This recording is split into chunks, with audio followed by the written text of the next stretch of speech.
So let's talk about what we're here for and why I'm here standing up for seniors. And certainly those who have paid the price have been there before. Quite frankly, I'm here because of what they've done. We're standing on all their shoulders. COLAs, cost of living increases. There have been 3 years in the past 5 where there have not been any increase. Clearly, the way that COLAs are created, there's something systematically wrong.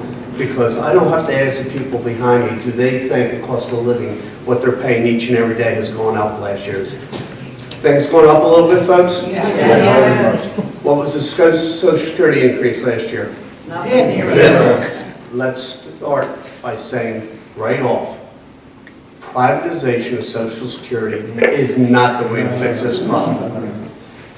CPI, cost of living index, is now set on things. Now listen to this.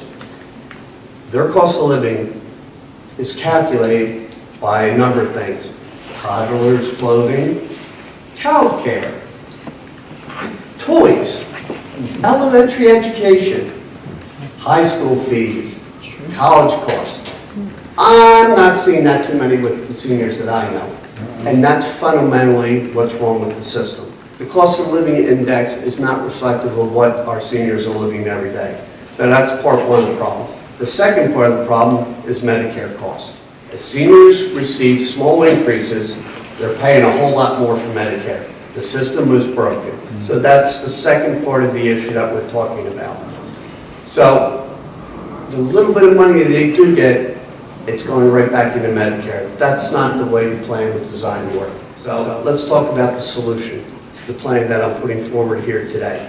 It requires all future COLAs to be calculated on something called the CPI-E, elderly, which weighs those items that they're purchasing every day, their real life issues. They get rid of child's cares, clothing, and things like that, and bases it on the elderly, what their true costs are. I'm an electrician by trade. I call this the circuit breaker. Very simply, this says that anytime there's an increase in the Medicare payment, it will never go above 30% of what your cost of living increase is. And I had a very good job, was making lots of money, had a healthy bank account, and was going along life until suddenly I was given a cancer diagnosis. And I supported myself from my healthy bank account for 5 or 6 years, thinking that as I recuperated and healed, I would be able to go back to work. Unfortunately, because of residual issues from chemo and radiation, I still have some issues that you can't see, but that preclude me going back to a full-time job. I drained my bank account trying to support myself.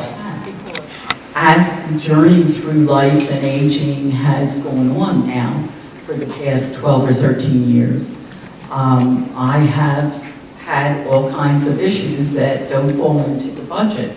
For instance, about 2 years ago, I had a broken tooth. 6 months ago, my computer dies. Last year, I had a family emergency. I had to take 3 months out of my life to help my sister. Both of us are single.